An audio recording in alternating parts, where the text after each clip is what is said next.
Hi, it's Nadine here. It's June already. Can you believe it? We just gone into June. I'm sitting outside with the dogs. Here's Obi. Say hi. Oh, he's getting heavy. Normally we have a white fluffy one. This time Obi is sitting on the lap. Huh? Yeah, maybe you go and play a bit.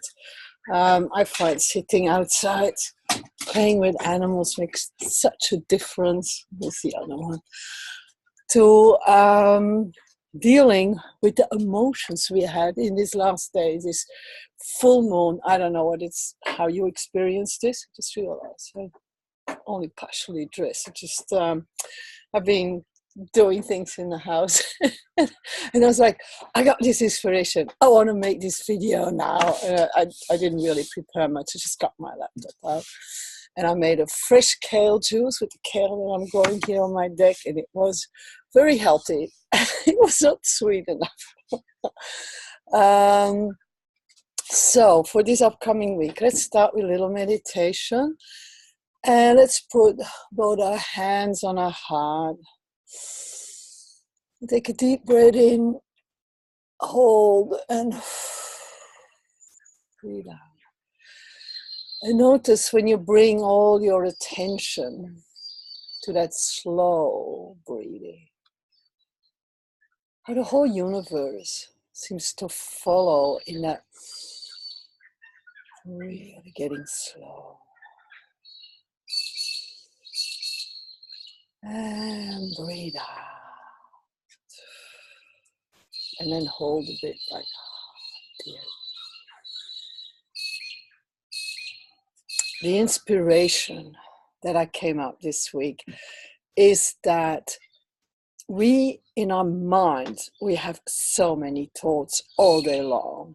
And when you meditate, you become more aware of all these thoughts that pop around in your mind, which is an amazing thing. But then the next step is to make sure that those thoughts stay at the vibrational level where you want to go. What we do a lot is we make up stories. And I heard the other day a story, and I thought, oh, my mentor, 30 years ago, he used to tell this story. And it is so true.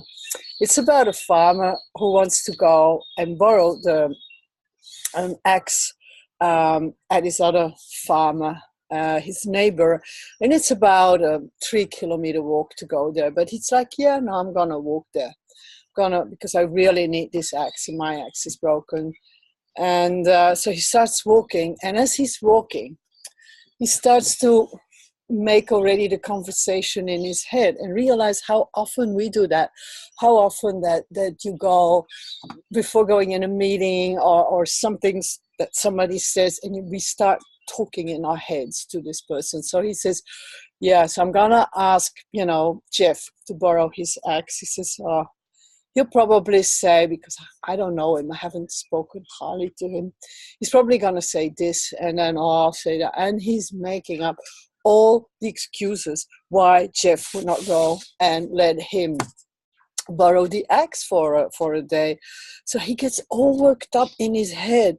He's like, oh, this is gonna happen, and then he's gonna say that, and it's gonna be, So he gets so worked up. He finally arrives at Jeff's, knocks on the door. Jeff, very friendly, says, hi, neighbor, what can I do for you?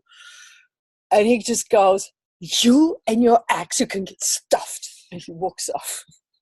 And how often do we do that in life? How often do we already have this outcome, how people gonna react, what people gonna say, what they're gonna do, and we are already telling them, you can get stuffed. And they haven't even, he didn't even have the opportunity to answer the question. It was like, what did I do wrong, And that happens. You can also be at the receptive end, that somebody can tell you things that you think, how did I get that from?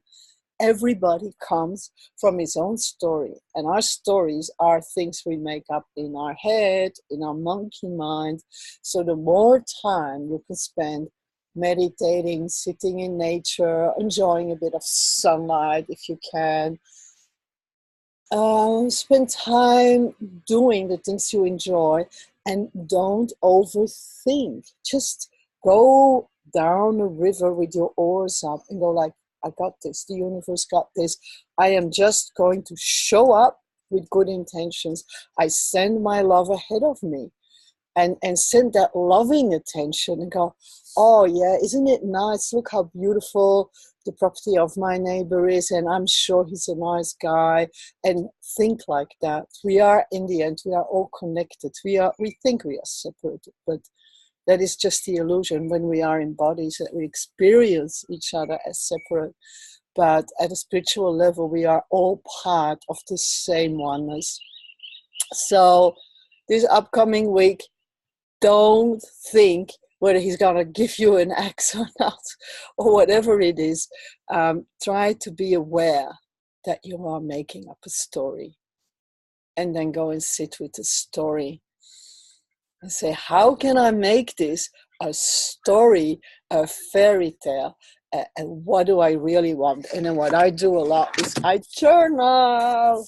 Get a journal like this, and then you just write in your journal. You write down how you want your life to be. So I'm gonna walk my talk, and as I sit out here with my 3 doggies, I have 2 dogs, but there's a third dog who's been spending a lot of time here.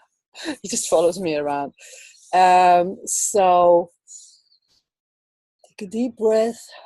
Relax. And in the end, it's always, everything's gonna be okay. Relax. Talk soon. Bye for now.